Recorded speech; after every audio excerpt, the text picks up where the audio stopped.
natin kung kakasya ako dahil madala. Laki-laki. Upo. Iniwanan po kami ng mama ko. Ano po magtitikugan na. Parang ano na nga ako eh, nanay tsaka tatay. Pinagdadalawa ko na nga katawan ko eh. Para mabuhay ko lang mga kapatid ko eh.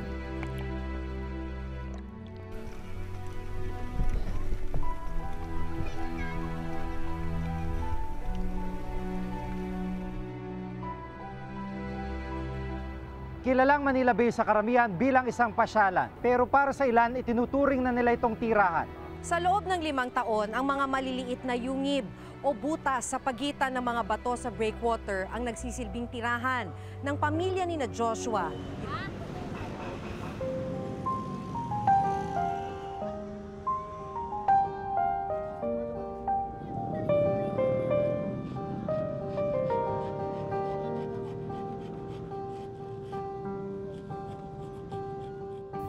Kung titignan mo tong breakwater, hindi mo akalain na may mga nakatira dyan. Kasi parang tambak lang ng mga bato. Pero yung sinasabi nga sa atin, may mga pamilya na nakatira sa ilalim ng mga batong yan.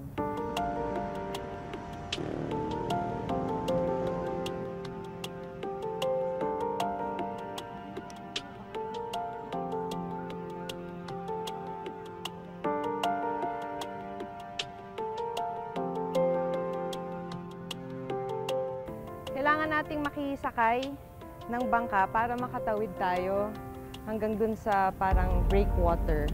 Doon sila nakatira, ilang mga pamilya.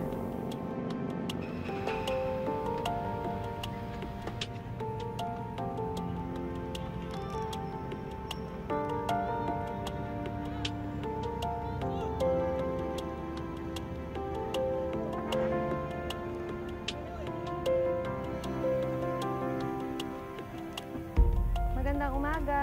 Sa loob ng maliit na butas ko inabutan si Russell, 13 taong gulang. Aray ko po. Tingnan natin kung kakasya ako dahil madala. Laki-laki. Aray ko po. Paano nito inayos? Ang maliit na butas sa gitna ng mga bato ng seawall, sinapinan ng kumot para maging sahig at higaan, at nilagyan ng mga karton at lumang trapal na nagsilbing bubungan. Nilagyan niya na lang ng bubong. Tapos, may plywood sa ilalim. O kumot na lang para takpan yung bato. Plywood. Hindi ba nakakatakot tumira rito? Ito bang nasa taas natin? Bato? Hindi. Hindi. Hindi ka ba natatakot dito? Natulog? Bakit hindi? Kasama ni Russell sa masikip na yungib na ito ang kanyang ama at ang 4 na kapatid na sina Joshua, Mepet, Evev at bunsong si Onse. Paano kayo nagkakasya rito? Pagka kunyari matutulog, ilang kayo magkakasya rito pag matutulog na kayo? Malilit pa naman po ang kapatid. Nagkakasya rito. Paano yung sistema ng tulog? Hindi ba nag-aaway-away sa sikip? Hindi po. Kumisa po, nag-away-away din. Ano yung away? Nagagawan sa pag malamig, nagagawan sa kumot. Ilan lang ba yung kumot? Ito po isa. Ito po panapinte. Kaya hindi pwedeng gamitin. Opo. So, 3 lang yung nandito. Nasaan yung iba? Saan natutulog? Ito po, sa kabila. May bagong butas naman. May ibang butas doon. Opo.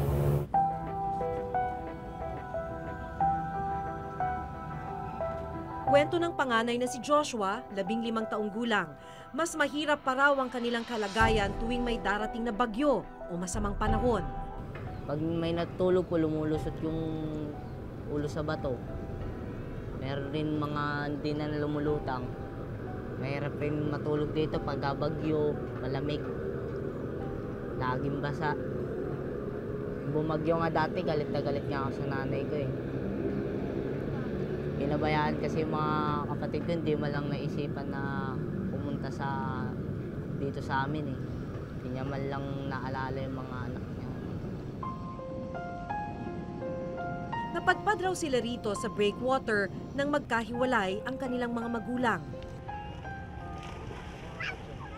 Ay, bahay talaga po kami totoo. Yung bahay ng mama ko sa Pandaan. Iniwanan po kami ng mama ko. Ano po magpipitong gano'n. Iniwan kayo? Sa dinakalap po na ako sa bahay. Kasi po bahay ko. Kasama po namin.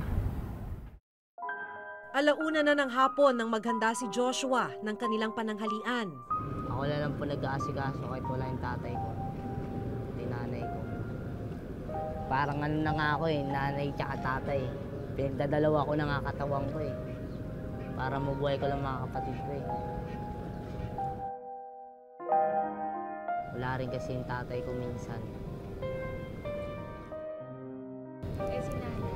Wala, minsan lang magpakita. Sa isang linggo, minsan di siya dumarating. Mga ilang buwan bago pumunta.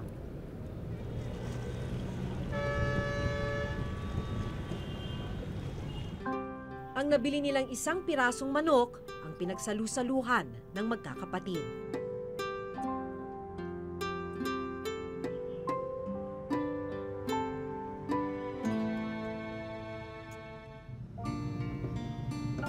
Matapos kumain, inihanda na ni Joshua ang hiniram niyang lambat upang makapangisda.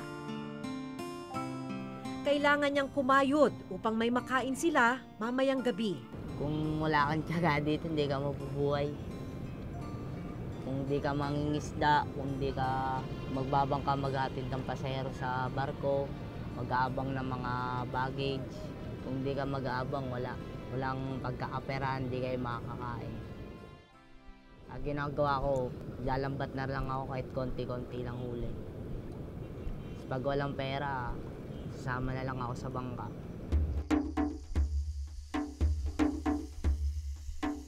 Kailangang mabilis ang kanyang pangingisda. Pinagbabawalan kasi sila ng gwardya ng pribadong yacht club na katabi ng breakwater.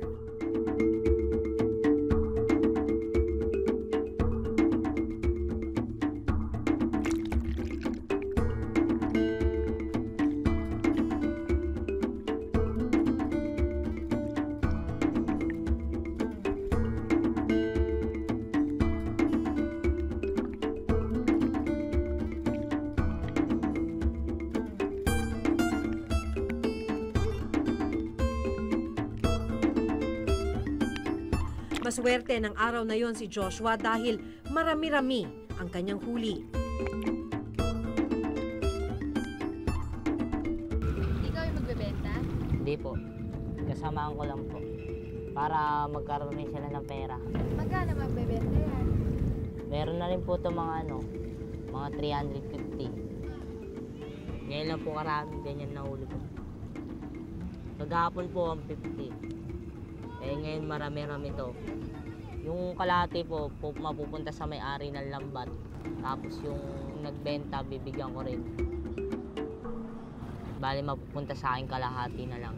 Ayun na lang bibili ko yung bigas. Pero kailangan niyang maghintay na maubos ang panindang isda bago makuha ang kanyang kita.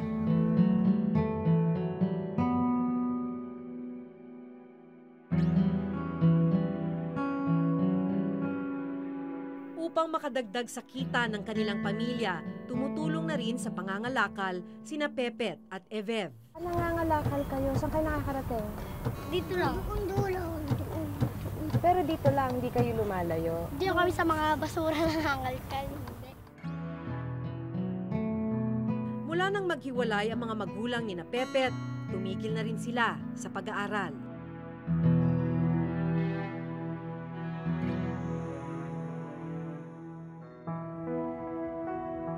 Hindi pa rin niya nakukuha ang kanyang kita dahil hindi pa raw tapos ibenta ng tindera ang mga isda. Kaya natulog na lamang ang magkakapatid nang hindi naghahapunan.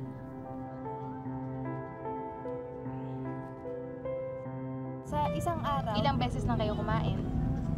2 lang po. Hindi naman po sila gutom. Gigisingin na lang po nila ako pag umaga, mangingi sa akin ng pera.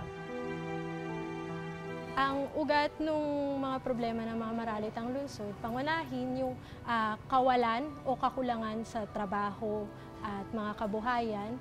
Yun naman yung pangunahin na epekto ng, syempre, dahil wala kang lupa, wala kang trabaho, wala kang ikabubuhay, ekonomiya, paano mo papalamnan yung mga tiyan ng pamilya mo.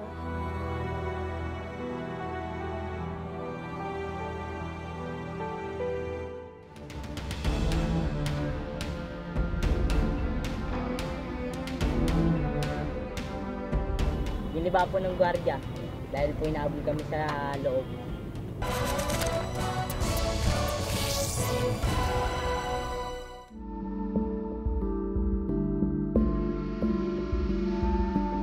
Sa pag-aaral na ginawa ng United Nations Children's Fund o UNICEF, lumalabas na pinakamataas sa Metro Manila kung saan umabot sa may 80,000 kabataan ng walang disenteng tirahan.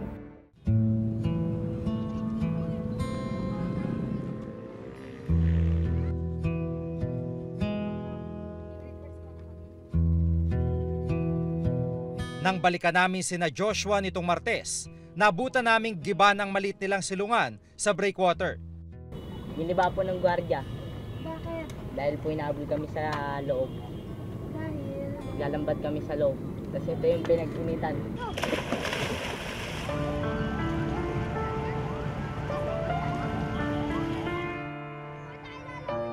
Hindi pa rin nila alam kung saan sila tutuloy sa ngayon. Kita lang po kami ng nanay ko. Mamaya, baka po makauwi na kami sa amin. Pagkatas na lang i-demolish, hindi rin naman talaga lahat nabibigyan ng mga relocation site. Kaya umiikot lang yung cycle ng poverty.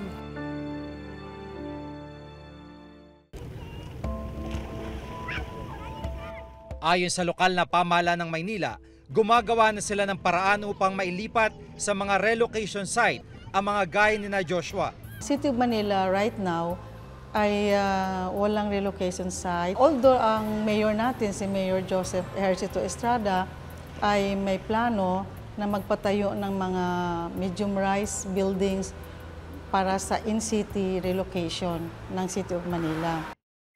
Ayon sa National Statistics Office o NSO, higit sa 3 milyong katao ang walang maayos na tirahan dito sa Metro Manila.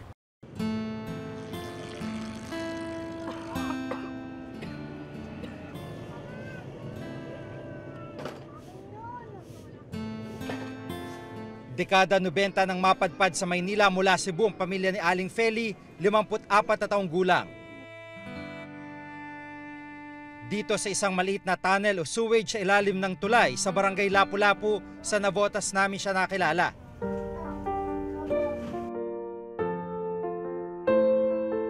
Ang madilim na lagusang ito ang nagsisilbi nilang tahanan sa loob ng 15 taon. Pinayayas kami doon sa tinitiraan namin. Dinala kami ngayon ng asawa ko dito. Malilit pa po yung mga anak ko. Yung bahay namin, minsan binabaha kami. Dito lang kami natutulog sa labas. Tsaka yung mga gamit namin, inaakot namin. Kasama ni Aling Feli sa lagusan ang anak na si Lester. Yan, dito banda yun sa amin. Dito kami natutulog yung kwarto, yung ano na yan, papag. Yan, lagi na kayo po dahil hindi ka na makakatayo ng diretso eh. Yan, ganito lang talaga. Yan, kanal yan. Yan, kanal na yan, plagos yan. Pag oras na malaking tubig, apo yan. Pag kumate, yan kaya sinabi ko sa inyo nga mabaho. Minsan raw silang inilipat sa isang relocation site sa Rizal at Pampanga pero bumalik ulit sila sa Maynila dahil wala raw kabuhayan sa pinaglipatan sa kanila. Bumalik rin kami rito dahil walang hanap buhay doon eh. May tirahan niya kami, wala kaming kainin. Wala rin.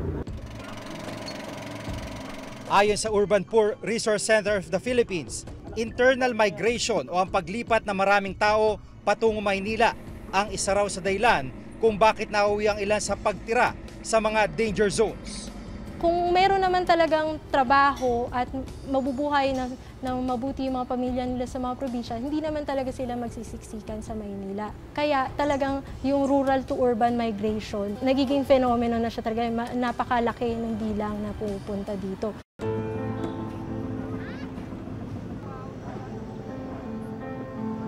Kung titingnan ang land area o lawak ng lupain ng Metro Manila, kumpara sa dami ng tao na naninirahan dito, lalabas na mayroong 20,000 tao kada kilometro kwadrado. Mas malaki ito ng 60 beses kumpara sa normal na population density ng bansa na 300 tao kada kilometro kwadrado. I guess isa to sa solusyon dun sa problema nating overpopulation ng Metro Manila, no? Dahil nga with this program na ilalabas natin iba nating mga kababayan na nandito sa mapanganib na lugar, no?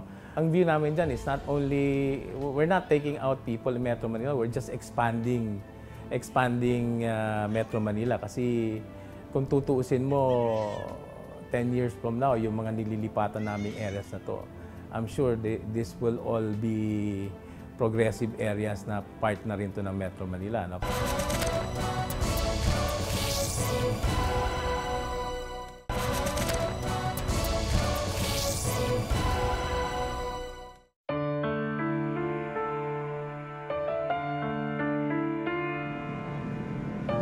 Isang karapatan ang pagkakaroon ng isang disente at maayos na tirahan.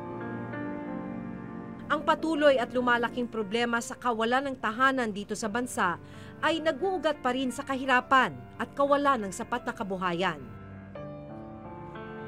Mga problemang hanggang ngayon, hindi pa rin nalulunasan. Kung may matitirahan po, anin ko lang mga kapatid ko, papatirahin ko dun. Tapos gagawin ko, maghahanap na ng trabaho. Pag-aaral na lang uli ako. Tapusin ko pag-aaral ko.